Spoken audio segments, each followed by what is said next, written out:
June 15 తారీఖు నుంచి 30 తారీఖు వరకు ఈ కర్కాటక రాశి వారికి ఎలా ఉందో ఒకసారి గవ్వలేసి చూద్దాం.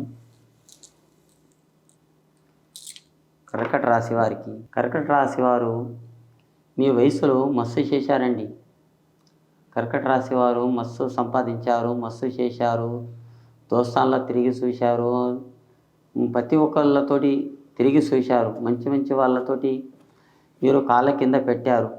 అసుంటి వాళ్ళు పోయి మీరు మొత్తం ఎక్కడ ఇదేమంటారు, ఒక మట్టిలో నీళ్లు కలిపి అలాంటి గడియ ఉన్నది మీ కర్కాటక రాశి వారికి. అలాంటి జాగలు ఇప్పుడు ఏం చేయాలి, మనం నీళ్ళు రాకముందు కట్టుకోవాలి. కట్టుకోవాలంటే నిజంగా కట్టగలరు, కట్ట కాదు, ముందు జాగ్రత్త ఉండాలి. ముందు జాగ్రత్త ఉంటే మీకు ఆ దేవుని దయ వల్ల మీకు ఆలోచనలు కానీ మీ తెలివిలో కానీ ఆ దేవుడు మీకు కలిగిస్తాడు. ఆలోచించి మీరు పని చేయండి. మీకు ఎక్కడ పని మీకే ఆ భగవంతుడు మీకు అన్నం కలిగిస్తాడు. ఉరుకులాట ఎప్పటికీ పనికి రాదు. ఎన్ని రోజులు ఉరుకులాడతాం? 5 నిమిషాలు, 10 నిమిషాలు, దానికన్నా మించి ఏం ఉరుకులాడేది ఏమి ఉండదు. ఏదైనా కానీ నిదానంతో చేయండి. ఎంత నిదానం చేయండి అంత బాగుంది. ఉరుకులాడితే ఏది కాదు. అష్టదళిద్రాలు కష్టదళిద్రాలు అంటాం, అది మొత్తం వేస్ట్ మాట.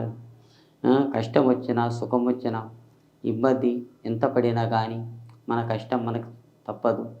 అనుకున్న పనులు కూడా బాగానే ఉన్నాయి, ఏ పని చేసినా కానీ మంచి గడియలు ఉన్నాయి. కానీ ఇప్పుడు నడిచేది ఇప్పుడు 15 తారీఖు నుంచి 30 తారీఖు వరకు సూపర్ ఉన్నాయి. పేరు మీద అన్నీ మొత్తం ఇచ్చేవాళ్ళు తక్కువ, తీసుకునే వాళ్ళు ఎక్కువ ఉంటారు. మీరు కూడా ఆలోచించి జమానత్ చేయకండి. జమానత్ వద్దు, జమానత్ చేయకండి. జమానత్ చేస్తే చాలా లాస్ అయిపోతారు. ఒకప్పుడు చేసి ఉండొచ్చు, మీరు కూడా జమానత్ చేసి ఇప్పుడు మీరు అనుభవించుతున్నారు. ఒకరు మంది మాటలు వినకండి. మీ సొంత తెలివి నుంచి మీరు నడవండి.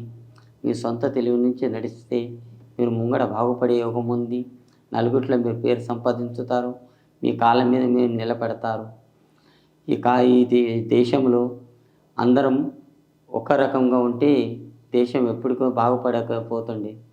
అది నువ్వెంత అంటే నువ్వెంత అనే వాళ్ళం ఉంటుంది.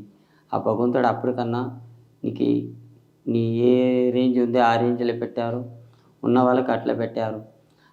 మీకు వచ్చే ఈ 15 తారీఖు నుంచి 30 తారీఖు వరకు చాలా మంచిగా కలిసి వస్తుంది. ఆ భగవంతుని దయ వల్ల మంచిగా కావాలి. జై శ్రీరామ్.